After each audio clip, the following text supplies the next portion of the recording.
What's up, everybody, and welcome back to the Knab and Ro Show. I'm here with my compatriot partner crime, Ro. Say hi, Ro. Hi, kid. And welcome back to another Knab and Ro short. Woo! Woohoo! So, oh man, we made it. We did. It's another Monday.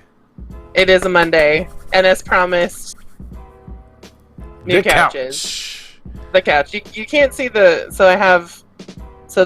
This, my grandma made this when she was 16. My grandma, and she's like 45 now. I think 86. 45. Yeah. So here's my little chair and a half that I had talked about last week, and then there's my 8-foot long couch. Yeah. That's super comfortable. I've taken a nap on it already. It arrived yesterday, and it's amazing. Best money I've spent, so definitely worth the wait. I didn't even realize how close the couch was to you. Oh, it is. Yeah, no kidding. Very cozy. Actually, this one is actually closer than the old one, just because it's longer. Width-wise, it's longer because it's a chair and a half, for whatever reason. But yeah, it is. It's closer than the other one was. The other one, the back kind of went at an angle, so the base was further back, but once it got to the headrest area, it was anyway. Long story short, it's gone. But yeah, it's close. My living room is big, but not that big. So cool. I think my house is only 800 square feet. So yeah, it works. Excuse me. It works. I like it. It's great. So we talked about Ro's couch. We talked about couches and furniture and stuff. Very briefly. Yeah. There came out Saturday because some didn't happen Friday, but came out Saturday. So okay. Now, this is where I typically say, Ro, what are we talking about? But I know you don't know about these things at all, so go ahead. Yeah, you mentioned it to me, and I was like, I don't think I even had to Google it. I was like, what are these? I don't think it's in your region. I think it's like a Midwest type thing. Midwest and Far East type deals. Okay, yeah. That would make sense. So this short, we were talking about cicadas. 2021 is the year of the gosh darn cicada. They are coming back. So I have a website. I'm not going to show you guys. I'm just going to read some things about it. So we're going to learn a little bit about them cicadas here today. So typically, if you know the cicada, you live close to where I live, right? Let's say they go from Kansas, Oklahoma, Nebraska, just below Wisconsin, Michigan, because they don't like the warm weather, kind of down to the tip of Texas, in Louisiana, Missouri, Alabama, Georgia, then all the way over to Rhode Island, out to Massachusetts. But it's the big chunk of it's Kentucky, Tennessee, Ohio, Virginia, places like that, Indiana. And these are bugs, right? Yes, they are bugs. Okay. So okay. Here's the thing about them. So starting sometime this month or next April, May of 2021, ready for this? Billions of cicadas will emerge after 17 years underground. So they hibernate for that long? Yeah, I guess there's where do they come from? Where do they hibernate at? Underneath trees, under the ground.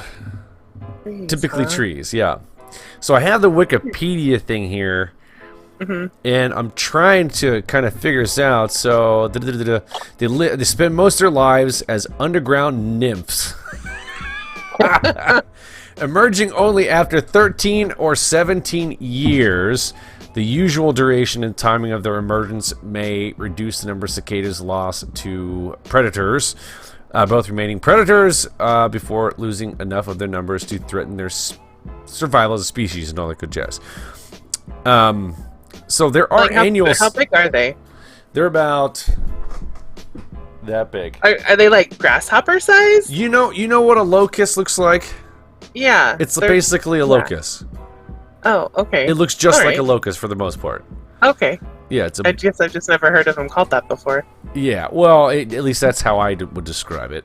Okay. I mean, they even have an annual cicada that's a specific species in it that comes out every year. But the cicadas have life cycles that can vary from 1 to 9 or more years as underground larvae, and then their emergence above ground as adults is not synchronized. So some numbers of each species appear every year, but a big chunk of them, just historically, it's typically every 13 or 17 years. This one that's coming around is the 17-year cicada. Okay.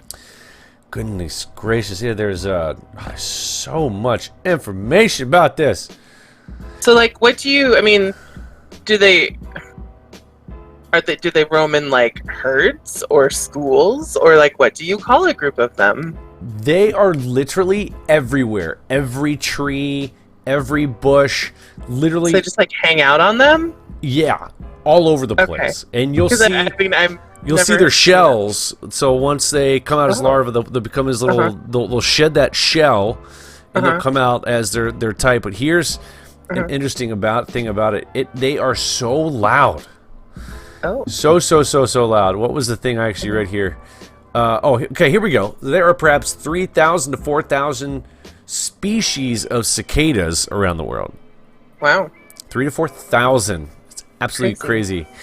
Okay, this is actually better than it. So after 17 years underground, sucking sap from the tree roots, the cicada will surface in masses, dime-sized holes, about 2 centimeters, you know, something small. Yeah. Will litter the ground where the emerging nymphs crawl towards daylight. Interesting. Yeah, the only... So then, do they have a long life cycle then once that happens? No. Their majority of their life is underground, and then once they come up, they live very short, few months, and then they just... So then, they come up to mate. That's all they do. Okay, that was my next question. I was like, do they like hide their eggs then, or like what happens? Yeah. Okay. So here's all about this. And this is talking about the sound of it, which is absolutely insane when you hear this. Like the sound is obnoxious. You know that sound of summer is like that sound of the locusts, whatever, when it's summertime. You ever heard that? I don't know. I don't know how to describe it. I mean, I can imagine that it's like a big like buzzing kind of sound. Yeah, they're insanely loud. So the main aggravation about these bugs, right, is because they are so loud. So it's all the males. So it's the mating call. The males go up towards the top of trees, let out this loud, giant whirring noise, right? And it can really air from up to 80 to 100 decibels. Wow. So that's equal to the intensity of a lawnmower or a motorcycle. Oh, jeez. They're loud. Yeah, they're very loud. Wow. So yeah, I mean they're absolutely insane. These things are absolutely crazy. Do they harm like crops and stuff, or? Oh, I think they do. Okay, I mean, I think are they just, do. Like, I mean, loud and obnoxious, or? Yeah, I mean, I tried to skim through this to kind of look and all that good jazz, but so the eggs deposited by the females eventually hatch, producing nymphs the size of a grain of rice. They fall off the trees, burrow underground. So they have the eggs. Their kids drop to the ground, and then they burrow down for 17 years of their subterranean life. Wow. And their parents end their life stage, the carcass piling up under trees on the grass, returning nutrients to the soil, so extra protein, right? Right. Circle of life. Yeah, the whole cycle emergence, predators, mating, birth, and death will take place over the course of 6 weeks before the landscape again returns to its former state. So 6 weeks is how long they're out there. 6 weeks of that. Okay. Yeah, I'm trying to say, it doesn't say anything about that, but I imagine they can be pretty crazy, but for some reason I don't know. I don't want to say anything. I mean, I'll check Wikipedia, but all I know is that they're loud. Wikipedia calls it their song. It's not a song. It's irritating. It's a heavy metal song. Okay, so yeah, their diet is they drink the sap from the various species of trees: oak, cypress, whatever you want to say it, willow, ash, and maple. There's a lot of ash trees out here. While common folklore indicated that the adults do not eat. This is what I was going to say. Okay. But they actually do drink plant sap by sucking their little mouth part thingy-majiggy. So pretty much they eat, they get nutrition and stuff as they're this larva. As they come up as adults, they don't eat or anything like that. Okay. They just mate, loud as crap, and die, and the little guy's And going die. around. Yeah. Right. Okay. So there were a couple. I know I told you there was a couple of stories I have. There's a. yeah. I remember one time I was going from Ohio State over to Maryland with my buddy from Ohio State for the HF Festival, which is in the baseball arena over there. Big, it's just a big concert. Everybody's hanging out, you know. Anyways, I'm gonna get on a sidetrack if I go into that. But on our drive there, it was the year of the cicada, so that was 2004. I want to say was the last time. Yep, 2004 was the last time. Mm-hmm.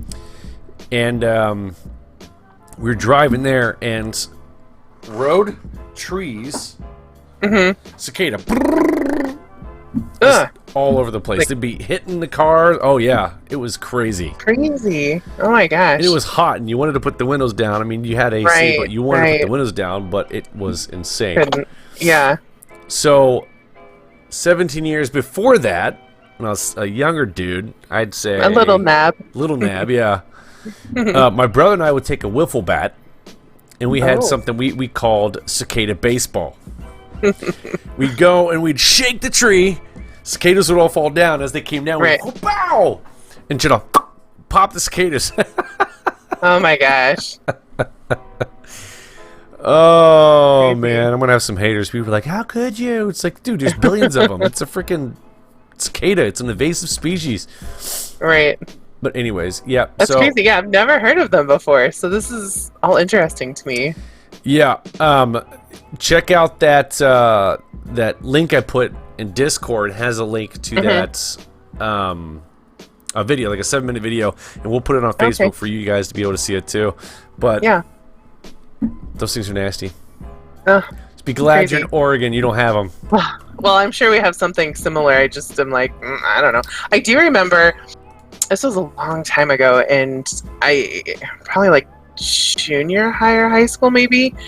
And I remember walking home from school, and my parents' house is white with black trim. And I remember coming home, and there were ladybugs like everywhere on the house. I mean, just everywhere. Yeah. Just an infestation of ladybugs. And it was just like the weirdest thing. And we've never had it happen as intense as it was since then, because they still live in the same house. But I just remember coming home and being like, this is just like the weirdest thing ever. Yeah. And of course my dad came home shortly after, and he was just as amazed too. But I just like the wall or the front part of the house was just littered with ladybugs everywhere. It's crazy. We get them in the summer sometimes in the sliding glass door to the backyard. They'll be up there, like on top in the crevices. It's crazy. Yeah, the ladybugs are pretty crazy too. Crazy. But they're cute. They're not a cicada with giant buggy like making that noise the entire time. That's true. Yeah, no, definitely. So. Yep, I get it.